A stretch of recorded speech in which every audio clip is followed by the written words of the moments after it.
네, 제가 최근에 뉴스들을 보면서 아주 분노했던, 아주 인간에 대해서 실망감을 크게 느꼈던 몇 가지 사건들이 있었습니다. 강릉에서 큰 산불이 났죠. 큰 산불이 나서 우리 강릉에 계신 그 펜션 하시고 또 집을 짓고 사시던 많은 분들이 이번에 큰 피해를 보셨습니다. 삽시간에 불이 번져가지고 손 쓸 수 없이 집이 타버리고 모든 것들을 다 잃어버린 그 낭패를 당하셨는데요. 이분들을 더 낙심하게 만든 사건이 있었습니다. 어떤 사건인고 하니 사람들이 말입니다. 그 차를 이렇게 몰고 다니면서 그 불난 집들을 돌아다니면서 펜션들을 돌아다니면서 불에 안 타고 남아 있는 쓸만한 물건들을 훔쳐갔다는 거예요. 의자며 여행용 여성용 가방이며 김치통이며 혹은 고철로 팔 수 있는 것들을 싹 거두어 갔다는 거예요.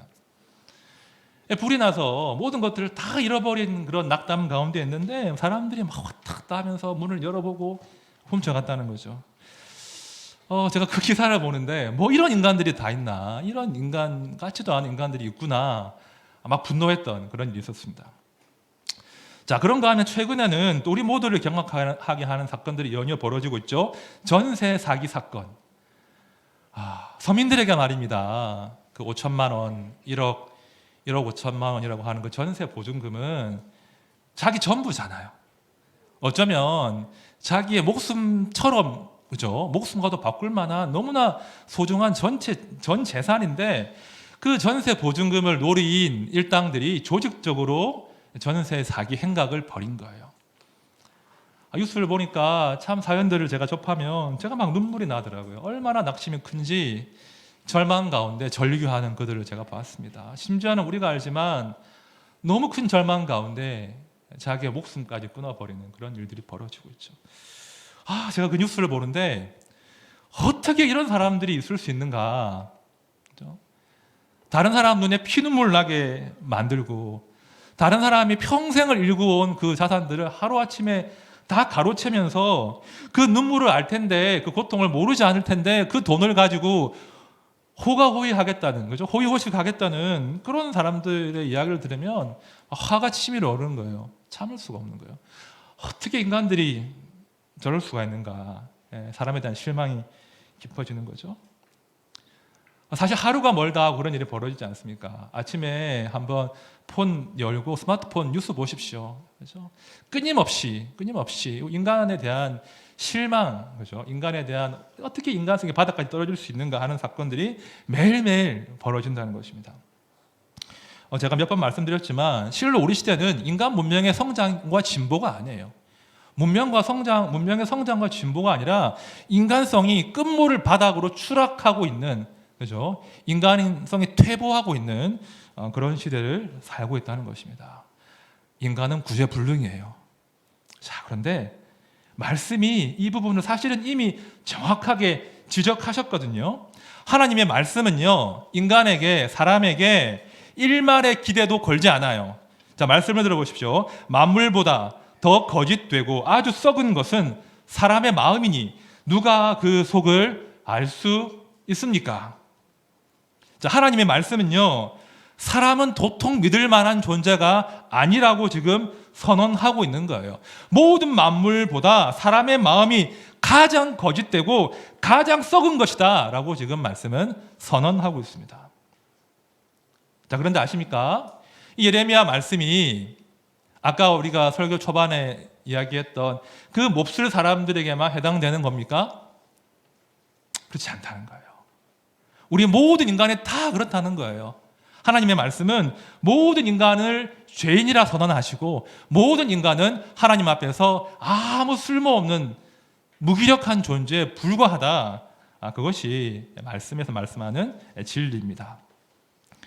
저런 인간이 다 있나 싶지만 저런 인간이 바로 나 자신이라는 거예요. 그게 정직한 우리의 성찰이죠. 자, 오늘 본문 에베소서 2장의 말씀도요, 사실은 인간에 대한 절망적인 선언으로 시작을 하고 있습니다. 자, 2장 1절을 보시면 이렇게 말씀이 나와 있죠. 허물과 죄로 죽었던. 사람은 겉으로 보면 살아있는 것처럼 보이지만 실상은 죽은 존재이다. 하나님을 떠난 인간은 실상은 죽은 존재이다. 이것이 에베소서 말씀의 선언이에요. 어떤 주석가는 주석하기를 에베소서 2장 초반은 사람에 대한 비관주의, 그 비관주의의 밑바닥이다. 그런 해석을 했습니다. 사람에 기대할 것이 없다는 거죠. 자, 그런데 감사하게도 오늘 본문 말씀을 쭉 따라 읽어가시면 사람에 대한 절망과 비관에 머물지 않는다는 거예요. 오늘 말씀의 구조는 두 단계예요. 첫 번째 단계는 비관주의 맞습니다. 사람에 대한 비관을 이야기해요. 하지만 어느새 이 비관주의가 바뀌어서 하나님에 대한 낙관으로 바뀌는 거예요. 그것이 오늘 본문의 구조입니다. 사람에 대하여는 비관주의지만 하나님께 대하여는 낙관주의. 이런 구도로 오늘 말씀을 좀 따라와 주시면 됩니다. 사람은 악하고 소망이 없어요. 하지만 하나님은 그 악하고 소망이 없는 인간들을 싹 멸망시켜 버리시고 싹 밀어버리신 것이 아니라 그 사람 안에 새로운 가능성과 새로운 비전과 새로운 희망을 말씀하신다는 거예요.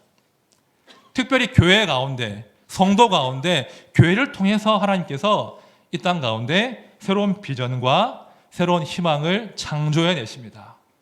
오늘 그 이야기를 함께 나눠보려고 합니다. 먼저 본문 1절 말씀을 제가 다시 읽습니다. 그는 허물과 죄로 죽었던 너희를 살리셨도다.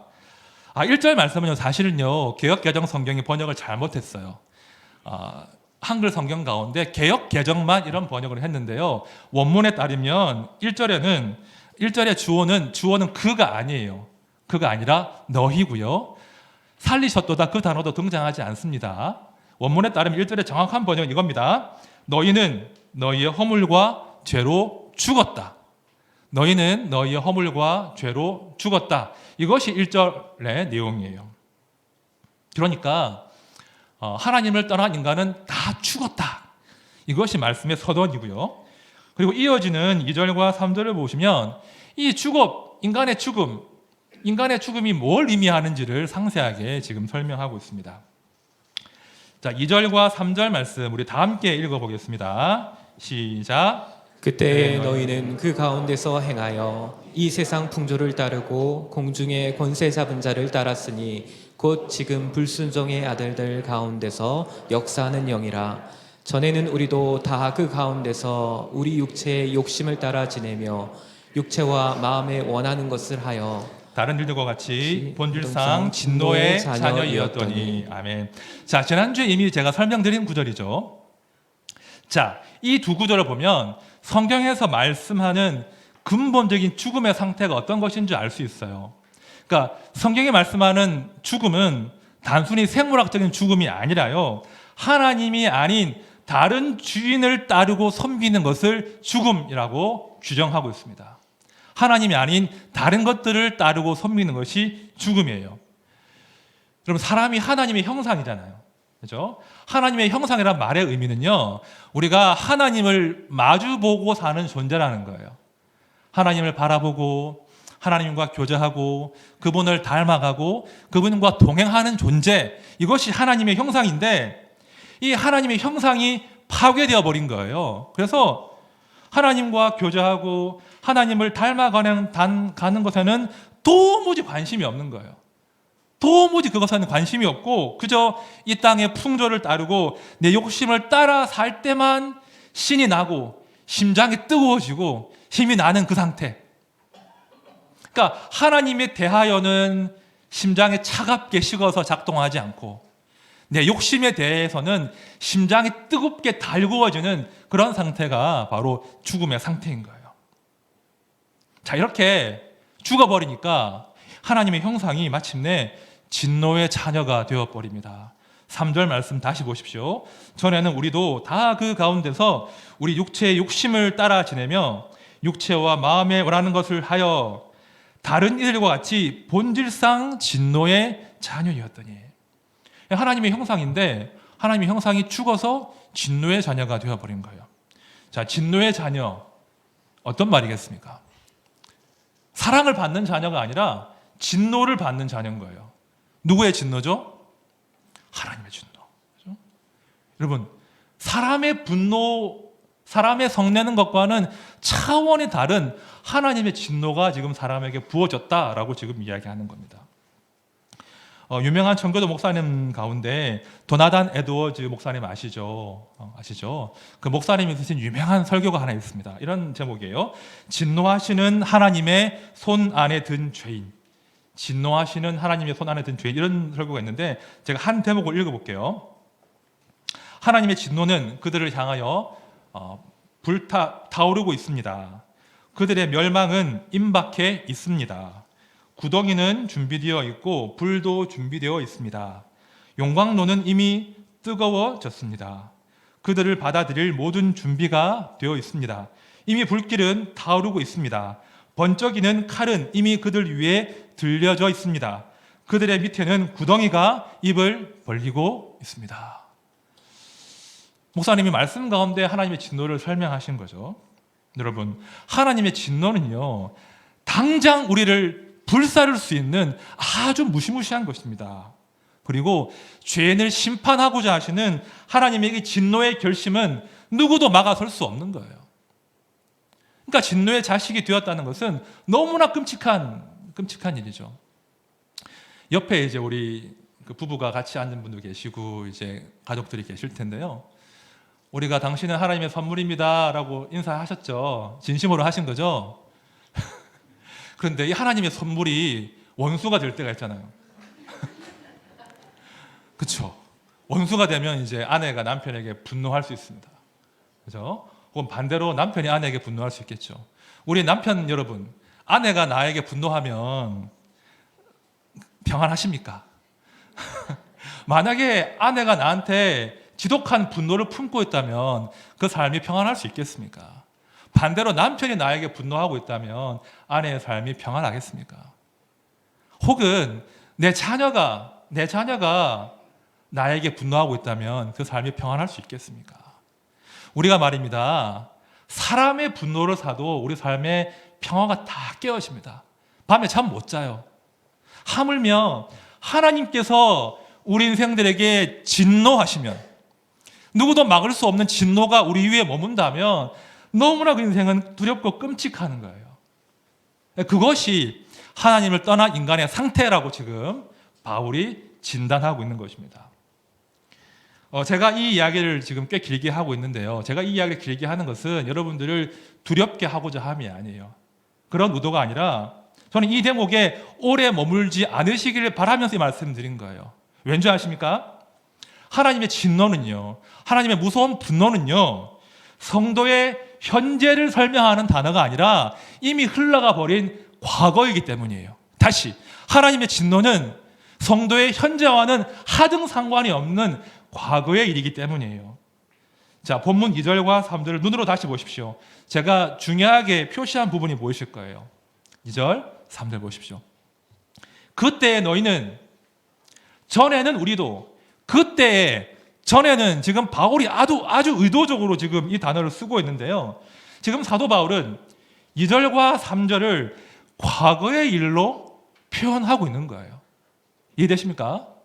2절과 3절은 성도의 현재를 설명하는 구절이 아니라 우리가 하나님 밖에 있던 과거의 상태를 설명하는 구절이라는 거예요. 이렇게 정리를 할 수 있는데, 이런 정리를 하면 이제 많은 성도님들이 이런 질문을 하십니다. 목사님, 저는 아무리 봐도 여전히 2절과 3절 상태인 것 같아요.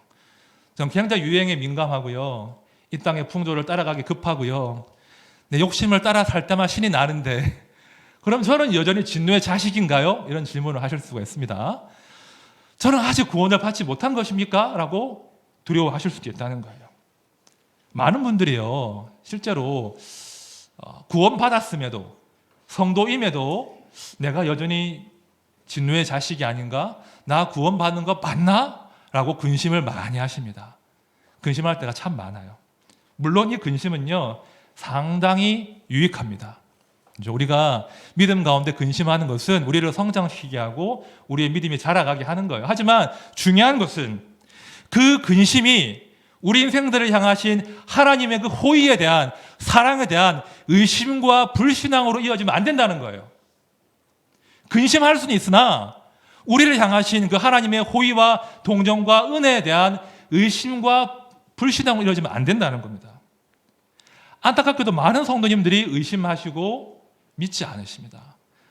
에이, 하나님 나를 사랑하실까? 설마 사랑하실까? 이런 생각을 하실 때가 참 많다는 거예요. 제가 대학 다닐 때 우리 과 후배가 한 명 있었습니다. 우리 과 기독인 모임에 참석한 후배였는데 아주 잘생기고 준수하고 키도 컸어요. 누가 봐도 이렇게 멋있는 친구였는데 이 친구가 늘 인상이 어두웠어요. 크리스찬이었거든요. 크리스찬이었고 또 기독교 동아리 열심히 하던 친구였는데 늘 어두워요. 늘 근심하고 있어요. 왜 그러니 물어보면 죄 때문에, 자기가 지은 죄가 너무 크다는 거예요. 20대 초반의 청년이 얼마나 많은 죄를 짓겠습니까? 그죠? 그럴 수밖에 없잖아요. 근데 죄만 지으면 이 친구가 그 죄에 눌려가지고 회복을 잘 못하는 거예요. 그래, 크리스찬 선배들이 그렇지 않아 막 격려해주면 잠깐 밝아졌다가 이내 얼굴이 어두워지는 거예요. 나는 죄인인데, 나는 하나님의 진노를 사고 있는 건데 라고 막 엄청 무거워지는 거예요.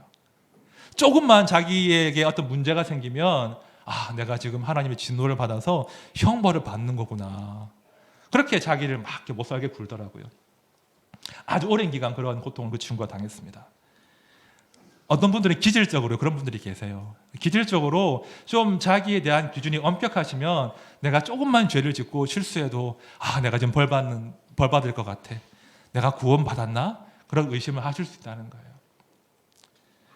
제가 한 번은 그 아이를 키우는 우리 어머니와 우리 성도님이십니다. 대화를 나눈 적이 있는데 아이 잘 키우냐고 그런 대화를 하는데 4세, 5세 아이들 키우기 쉽겠습니까? 어리석은 질문이었죠. 힘드시죠. 힘든 이야기를 좀 나누었어요. 동병상련이잖아요. 힘든 이야기 나누는데 그런 말을 했었죠. 우리가 뉴스를 보면 아이들을 이제 학대하고 유아나 아동을 학대하는 그런 몹쓸 부모에 대한 기사들이 나오지 않냐고. 그런데 어떨 때 보면 그 몹쓸 부모가 나갔다고, 내 안에 그런 악한 마음이 있다고 그런 대화를 나누었습니다. 제가 정말 그렇더라고요. 저희 집에 이제 5세 아이가 있는데 5세 아이가 저를 굉장히 시험에 들게 할 때가 많아요. 다른 시험이 아니라 제 인간성의 악한 바닥을 이렇게 드러내는 거죠. 내가 이렇게 악한 생각도 할 수 있구나. 내가 이렇게 악한 행동도 할 수 있구나를 드러낼 때가 참 많아요. 그러니까 성도들이 말입니다. 참 다양한 삶의 영역에서 자기에게 실망해요. 내가 하나님의 백성인데, 내가 하나님의 성도인데 이런 악한 못된 구석이 나한테 있구나. 그게 탁 뼈에 사붙이면 영적으로 착 침체가 되어버립니다. 영적으로 침체가 되면서 하나님을 멀리하게 돼요. 그렇죠? 하나님이 두려워지고 하나님을 피하고 싶고 잠깐만 일이 틀어지면 내가 못된 마음 먹어서 못된 짓을 해서 하나님이 진노하신 거구나, 벌 받구나, 그렇게 오해할 때가 참으로 많다는 것입니다. 사실은 지금 얌전히 앉아 계시지만 아마 다 그러실 거예요. 우리 모두가 성도라고 하지만 마치 내가 여전히 하나님의 진노의 자식인 것 같은 그런 감정 가운데 괴로울 때가 많다는 거예요. 근데 이게요, 사람들의 타고난 기질이래요. 사람들의 타고난 본성이에요. 사람들은요, 하나님과의 관계에서 지금 현재 나의 영적인 상태에 따라서 나를 향하신 하나님의 감정을 해석을 합니다. 풀이하면 내가 말씀도 열심히 보고 예배 생활을 잘할 때는 나를 사랑하실 거야 라고 느끼고요. 반면에 내가 예배도 무너지고 말씀도 안 보고 기도도 안 하고 악한 말을 막 하면 나를 미워하실 거야 라고 생각한다는 거예요. 그러니까 현재 나의 행위나 나의 어떤 그 영적인 상태에 따라서 하나님이 사랑의 하나님이 되셨다가 갑자기 진노의 하나님이 되셨다가 왔다 갔다 하신다는 거죠. 그러니까 많은 성도들이요, 하나님을 그래서 변덕쟁이로 만들고 있습니다.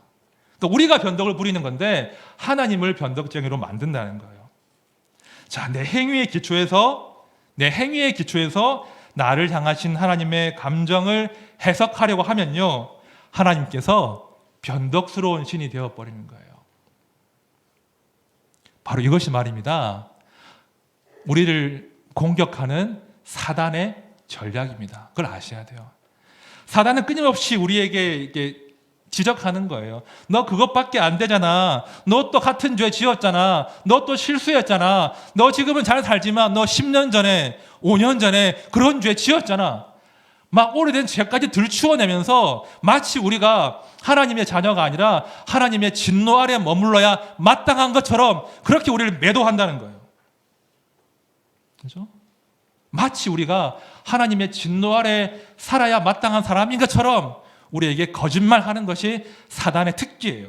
여러분, 절대로 그런 말들에 속으시면 안 됩니다. 절대로 그런 말들에 속으시면 안 돼요.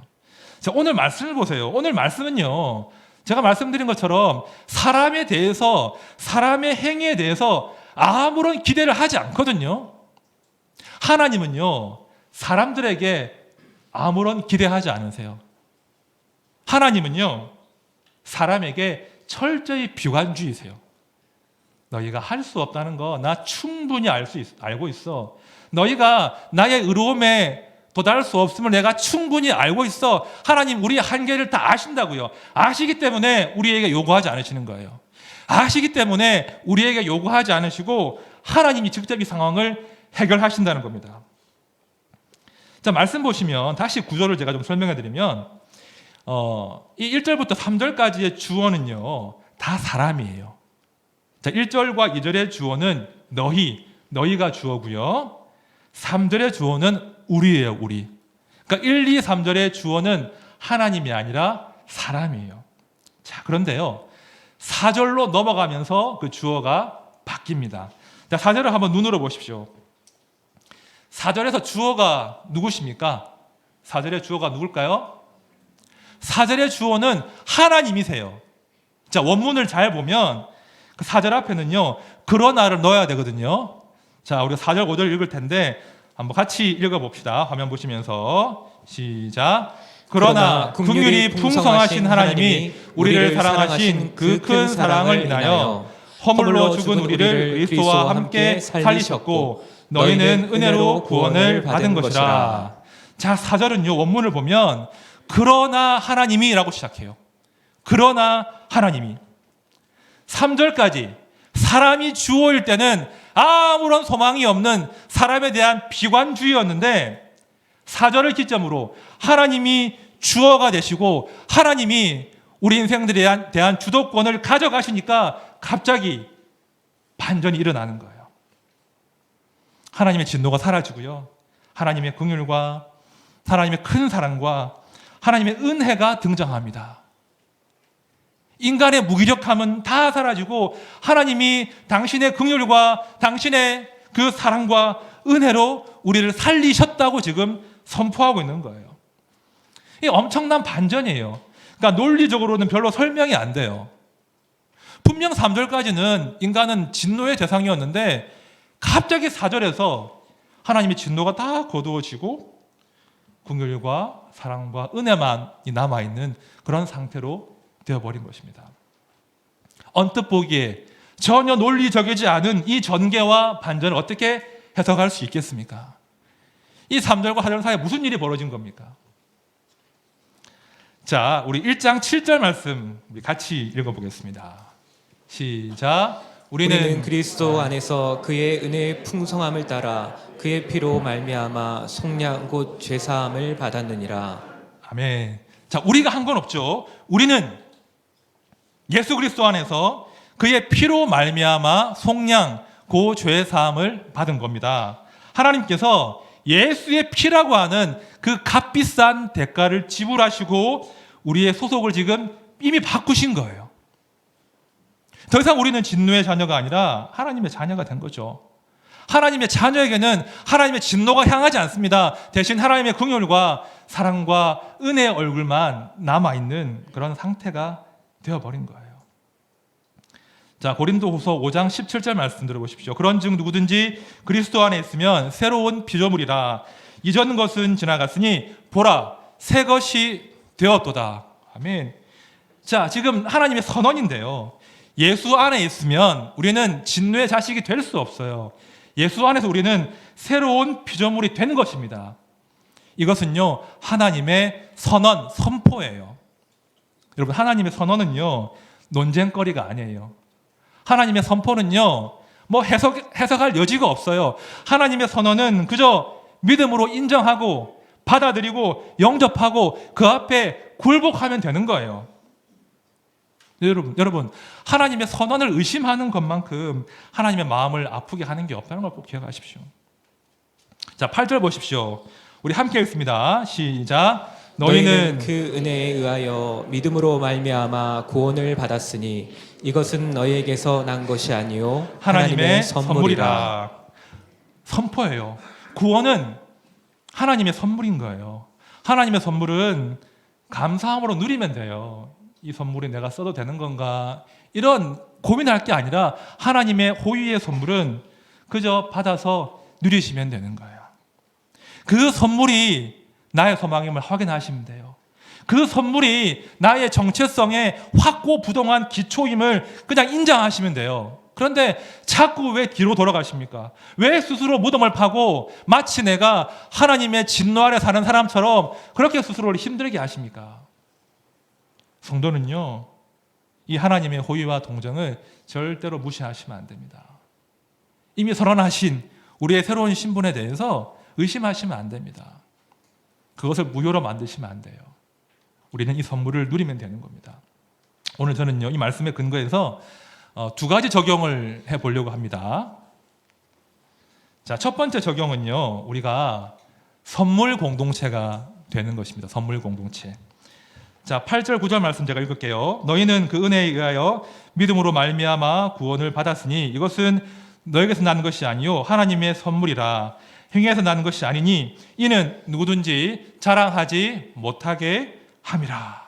아주 중요한 교회의 원리를 담고 있는데요. 교회는요, 행위를 자랑하는 공동체가 아니라고 합니다. 교회는 오직 하나님의 선물만을 자랑하는 공동체예요. 다시요, 교회는 자기 행위나 자기의 의로움을 증명하기 위해서 애쓰는 공동체가 아니라 하나님이 값없이 주신 그 하나님의 선물만을 자랑하는 공동체가 바로 교회예요. 이것이 교회가 누리는 자유함이에요. 세상은요, 끊임없이 우리에게 자기를 증명하라고 하잖아요. 너의 가치를 증명하라고 하죠. 하지만 교회는 그럴 필요가 없습니다. 우리는 나를 증명할 필요가 없어요. 나를 증명하기 위해서 애를 쓸 필요가 없는 공동체인 거예요. 서로 자랑하고 비교하고 질투할 이유가 하나도 없는 공동체가 바로 교회입니다. 이렇게 교회가 자랑하지 않는 공동체가 된다는 건요, 아주 중요한 함의가 하나 들어있습니다. 이 말의 의미는 우리가 교회 안에서 사람들을 마주할 때 그 사람을 어떤 그 사람의 행위나 그 사람의 어떤 기능이나 그 사람의 효용성으로 상대를 평가하지 않는다는 뜻이에요.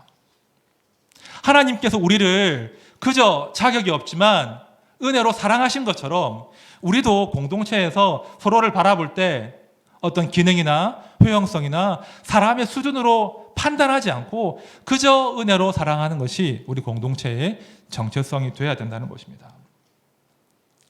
자랑하고 비교하고 등급을 매기는 것은 세상의 논리예요. 세상의 가치예요. 하지만 교회는 그렇지 않습니다. 이 악물고 안 그래야 돼요. 분명히 저 사람은 내가 사랑할 만한 자격이 안 돼요. 별로 매력적이지 않아요. 그러나 그럼에도 불구하고 그 사람을 내가 은혜로 사랑으로 감싸는 것이 교회 공동체의 기본 정체성이 되어야 된다는 것입니다. 그래야 교회가 이 시대 가운데 위로가 될 수 있어요. 그런 선물 같은 공동체가 이 시대 가운데 표적이 될 수 있는 것입니다. 도무지 선물을 받고 호의를 받을 만한 자격이 안 되는 사람인데도 뜻밖의 선물을 받을 수 있는 그런 공동체가 바로 교회인 것이죠. 두 번째입니다. 두 번째는 교회는 걸작품 공동체가 되어야 합니다. 걸작품 공동체. 자, 2장 10절 말씀 우리 다 함께 읽겠습니다. 시작. 우리는 그가 만드신 바라 그리스도 예수 안에서 선한 일을 위하여 지으심을 받은 자니 이 일은 하나님이 전에 예비하사 우리로 그 가운데서 행하게 하려 하심이니라. 자, 제가 표시한 부분이 보셨을 겁니다. 우리는 그가 만드신 바라. 이 말의 의미는 우리는 그가 만드신 걸작품이다 이런 뜻이에요. 교회는요, 하나님 만드신 걸작품이에요. 장인이 만든 걸작품이 바로 교회입니다.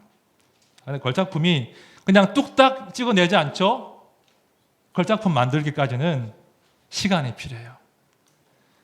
하나님이 다듬어 가시는 그 수많은 시간이 필요하다는 겁니다. 자, 우리가, 교회가, 성도가 걸작품이기 때문에 그래서 우리 인생 가운데 어려움이 찾아오는 거예요. 우리를 당신의 걸작품으로 빚어가시기 위해서 우리를 다듬어 가시는 그런 필연적인 과정이 우리 인생 가운데 따라온다는 것입니다. 이유를 알 수 없지만 부조리와 고난과 질병과 심지어는 죽음과 마주하는 거예요. 우리는요, 이 고난의 이유를 다 알 수 없습니다.